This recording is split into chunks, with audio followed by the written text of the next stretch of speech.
Hi guys, जय हनुमान। स्वागत आप सभी का आपके अपने चैनल अमित आहूजा, जहां हमारी कोशिश हर एक अपडेट के साथ आपको बेस्ट से बेस्ट इन्फॉर्मेशन देने की बनी हुई है। गाइस, जहां एक और आप सभी को जेईई मेन 2023 के एडमिट कार्ड के रिलीज होने का बेसब्री से इंतजार है, क्योंकि अब एग्जाम की डेट के लिए कुछ दिनों का टाइम बचा हुआ है। और सबसे पहले, जैसे मैंने कल भी एक वीडियो बनाया था कि आपको सबसे पहले आपका एग्जाम सेंटर कहां पर है ये बताने से पहले ये बताया जाएगा कि आपका किस सिटी में एग्जाम है। यानी सबसे पहले आपको एग्जाम सिटी और किस पर्टिकुलर डेट को 24 से 31 ऑफ जनवरी के बीच में आपका एक्चुअल एग्जाम डेट रहने वाला है। पहले एग्जामिनेशन सिटी और एग्जाम डेट बताई जाएगी और उसके बाद आपका एडमिट का रिलीज होगा। एग्जाम की सिटी और एग्जाम की जो पर्टिकुलर डेट है ये आपको शायद आज या कल में आने के चांसेस पूरे हैं, क्योंकि कल आपका डेट हो जाएगा लगभग। तो ये कह सकते हैं कि आपके एग्जाम सिटी और एग्जाम का जो डेट है ये कल आने की उम्मीद या आज आने की उम्मीद मुझे दिखाई दे रही है। इसलिए उसके बाद आपका एडमिट कार्ड रिलीज होगा, जो कि या तो 21 तक या 22 तक आपका एडमिट कार्ड रिलीज हो जाएगा, जिसमें एक्चुअल किस स्लॉट में आपका एग्जाम है और सेंटर आपका कौन सा है वो बताया जाएगा। लेकिन जब आपका एडमिट कार्ड आएगा, उस एडमिट कार्ड में क्या क्या चीजें ऐसी रहेंगी जो आपको मेंशन की जाएगी एग्जामिनेशन सेंटर पे ले जाने के लिए, और साथ साथ उस एडमिट कार्ड से आपको क्या इंपॉर्टेंट इंस्ट्रक्शन दिए जाएंगे, ये मैं आपको पहले ही बताना चाह रहा हूं, ताकि अभी से ही बच्चा थोड़ा माइंड मेकअप करके रख ले कि जब वो एग्जाम देने जाएगा तो उसके पास में क्या क्या चीजें एक्चुअल होनी चाहिए, ताकि उसको एग्जामिनेशन सेंटर में ना तो प्रॉब्लम आए। दूसरी इंपॉर्टेंट बात, जो इंपॉर्टेंट इंस्ट्रक्शन एडमिट कार्ड में आपके आने वाले हैं वो अगर आपको थोड़ा सा पहले से ध्यान होगा तो आप उसके अकॉर्डिंग अपनी प्रिपरेशन को कर पाएंगे।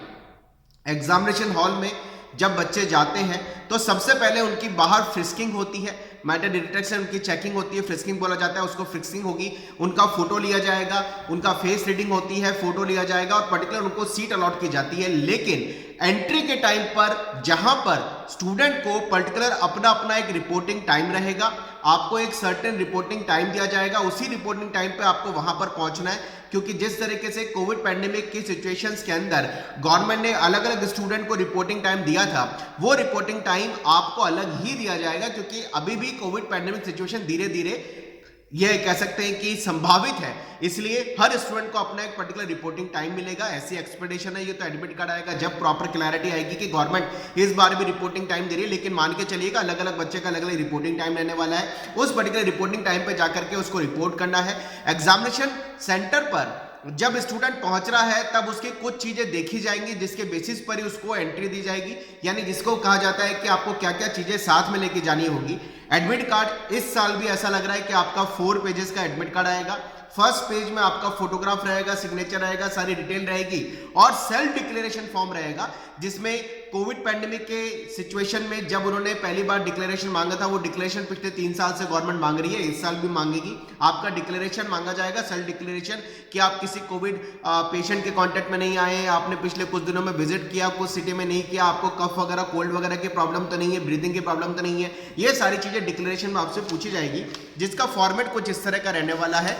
इस तरह के फॉर्मेट में आपसे दिया जाएगा। यहाँ पर आपका सेल्फ डिक्लेरेशन का रहेगा, जिसमें आपको पर्टिकुलरली ये कह सकते हैं कि कैंडिडेट अपना फोटो लगाएगा, एक फोटो आपको लगाना होगा सेल्फ डिक्लेरेशन फॉर्म में, और साथ साथ लेफ्ट थंब इंप्रेशन मांगा जाएगा, लेफ्ट थंब इंप्रेशन भी आपको लगा के लेके जाना होगा।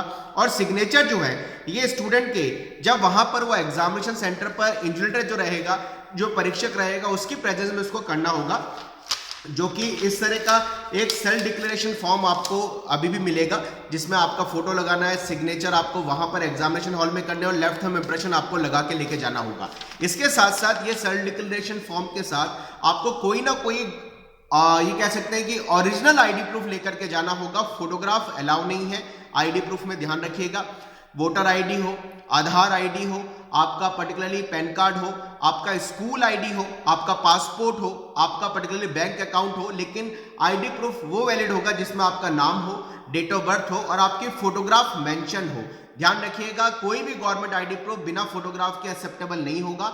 आईडी प्रूफ आपको ओरिजिनल साथ में लेके जाना होगा। प्लीज बचिएगा, मैंने पिछले साल कुछ ऐसे केसेस देखे हैं जिसमें बच्चों को एग्जामिनेशन देने से ये कह सकता हूं कि बाहर निकाल दिया, उनको एग्जामिनेशन देने का मौका नहीं दिया गया क्योंकि उनके पास में ओरिजिनल आईडी प्रूफ नहीं था। और वापस जब वो लेकर के आए, जब उनको भगाया गया, सेंटर से हटाया गया, तब वो लेकर के आए, तब तक पेपर चालू हो चुका था। इसलिए गाइस प्लीज अपना ओरिजिनल आईडी प्रूफ अरेंज करके रख लीजिए। फोटोग्राफ आईडी प्रूफ की वैलिड नहीं होती है। मोबाइल में फोटो ले रखी आपने, आईडी प्रूफ की वैलिड नहीं होगी। इसलिए आपको जो अपने साथ में आईडी प्रूफ ओरिजिनल साथ में लेके जाना होगा। फोटोग्राफ एक तो आप सेल्फ डिक्लेरेशन फॉर्म में लगाएंगे, एक फोटोग्राफ आपको वहां पर लेके जाना होगा। ये फोटोग्राफ वो होगा जो आपने फॉर्म में लगाया है। इसलिए मैं पहले ये वीडियो बना रहा हूं ताकि फोटोग्राफ को लेकर के कई बच्चे लास्ट टाइम में एंग्जाइटी में आते हैं कि हमारे पास तो फोटो नहीं है, हमने तो मोबाइल से फोटो खींच करके अपलोड कर दी थी फॉर्म के अंदर। ये गलती जिन्होंने कर दी है वो भी फोटोग्राफ निकालिए और आपके पास अपने कम से कम 8 फोटोग्राफ होने चाहिए। एक तो फोटोग्राफ अभी सेल्फ डिक्लेरेशन फॉर्म में लगाना है, एक आपको अगली बार जब एग्जाम देंगे तब सेल्फ डिक्लेरेशन फॉर्म में लगाना है। अभी आपको अपने साथ एग्जामिनेशन हॉल में फोटो लेके जाना है। एक जब आप अप्रैल के लिए एग्जाम देंगे तब फोटो लेके जाना है। 4 फोटोग्राफ तो यहां यूज हो गए, 4 फोटोग्राफ आपके काउंसलिंग के टाइम में काम आएंगे। इसलिए 8 फोटोग्राफ आपके पास में जो आपने फॉर्म में भरे हैं, लगाए हैं, अपलोड किए हैं, साथ में लेकर के रखिएगा। ये 4 फोटोग्राफ तो आपके दोनों पेपर में काम आएंगे। अभी 2 सेल्फ डिक्लेरेशन फॉर्म में, अगले वाले में भी, और एक फोटोग्राफ आपको एग्जामिनेशन हॉल में वहां डिपॉजिट करना होगा। वह अटेंडेंस शीट में आपका सेल्फ डिक्लेरेशन फॉर्म के अलावा एक फोटो आपके अटेंडेंस शीट में वहां पर लिया जाता है। तो आपके साथ ले जाने वाला आइटम हो गए ओरिजिनल आईडी प्रूफ, एक फोटोग्राफ, सेल्फ डिक्लेरेशन फॉर्म। आपको यह भी बोला गया है कि आप अपने साथ ट्रांसपेरेंट बॉल पेन लेके जाइएगा। अच्छे 3-4 पेन खरीदिए जो ट्रांसपेरेंट हो, और वो बॉल पेन हो, ब्लू हो, ब्लैक हो, उससे फर्क नहीं पड़ता, लेकिन वो स्पीड से चलने वाले, अच्छे फ्लो वाले आपके बॉल पेन हो, ये ध्यान रखिएगा। ये आपको साथ में लेके जाना होगा। बाकी तो कुछ हैंडी चीजें, सैनिटाइजर है, अपने साथ में ट्रांसपेरेंट बॉटल है पानी पीने की, ये साथ में लेकर के जानी होगी। इंपॉर्टेंट बात ये भी कहना चाहता हूं कि उन्होंने ये भी कहते हैं हर बार गवर्नमेंट की, जहां भी आपका सेंटर आएगा, जिस भी डिस्ट्रिक्ट में आपका सेंटर है, जिस भी पर्टिकुलर आपका स्कूल, इंजीनियरिंग कॉलेज में सेंटर है, उसको कम से कम 1 दिन पहले देखिएगा। और एग्जामिनेशन का जो टाइम 9 से 12 है और आपका 3 से 6 है, इस एग्जामिनेशन टाइम में लगभग आपका गेट जो है, एंट्री जो है, हाफ एन आवर पहले बंद कर दी जाती है। ये भी ध्यान रखिएगा कि हाफ एन आवर पहले आपकी एंट्री बंद कर दी जाती है। इसका आप सभी को ध्यान रखना है, इसलिए आपको टाइमली भी सेंटर पर पहुंचना होगा। एक इंपॉर्टेंट पॉइंट जो मेरे दिमाग में भी आ रहा है, अब आप अपने एग्जामिनेशन की रियल प्रैक्टिस करना चालू कर दीजिए। यानी 9 से 12 और 3 से 6 का जो बॉडी का एक बायोलॉजिकल क्लॉक है, आप उसको कुछ इस तरीके से मेंटेन रखिए या मैनेज करिए कि उस समय आप लेजीनेस में ना आए, उस समय आपको नींद ना आए, उस समय आप फ्रेशी फील करें, उस समय आप चार्ज फील करें। इस तरह की हैबिट अब आपको डालनी बहुत ज्यादा लास्ट टाइम में जरूरी है। तो 9 से 12, 3 से 6 का टाइम जेईई मेन का अमूमन तौर पे होता है। कोई भी स्लॉट आपको एग्जामिनेशन का मिल सकता है। मास्क लगा करके एग्जाम देने की थोड़ी सी हैबिट डाल दीजिए, क्योंकि वहां पर आपको मास्क लगाना पड़ेगा, ऐसा मेरा मानना है। और मास्क भी वहां पर एग्जामिनेशन हॉल में बच्चे को दिया जाता है, उसका जो मास्क होता है वो अलाउ नहीं करते, वहां उसको एक मास्क दिया जाता है जो मास्क लगा के उसको एग्जाम देना होता है। तो एग्जामिनेशन टाइम में आपके पास अपने फोटोग्राफ हो, ओरिजिनल आईडी प्रूफ ये होना चाहिए, बॉल पेन आप 3-4 लेके रख लीजिए, सेल्फ डिक्लेरेशन आपको साथ में लेके जाना होगा, एक ट्रांसपेरेंट बॉटल साथ में लेके जानी होगी, एक हैंड सैनिटाइजर आपको लेके जाना होगा। इसके अलावा कोई चीजें वहां पर एग्जामिनेशन हॉल में आपके पास अलाउ नहीं होती है। तो गाइज ये कुछ ऐसे पॉइंट्स थे जो मुझे लगता था कि मुझे आपसे डिस्कस करने हैं कि आपके पास ये चीजें अरेंज करके रख लीजिए। ये चीजें आपको पर्टिकुलरली साथ में लेके जानी होती हैं। आपको एक सर्टेन रिपोर्टिंग का टाइम दिया जाता है ताकि वहां पर भीड़ इकट्ठी ना हो, रश ना हो। उस सर्टेन रिपोर्टिंग टाइम में आपको पहुंचना होगा। एग्जामिनेशन हॉल को बंद कर दिया जाता है, एग्जामिनेशन के मेन गेट बंद कर दिए जाते हैं पेपर चालू होने से आधा घंटा पहले, और जब आपका एग्जाम फिनिश होता है तब आपको एग्जामिनेशन हॉल से बाहर जाने की परमिशन दी जाती है। इसलिए ये सारी चीजें रखिए। बहुत सारे बच्चे मुझे ये भी कह रहे हैं कि सर उनका आधार कार्ड वेरीफाई नहीं हुआ था।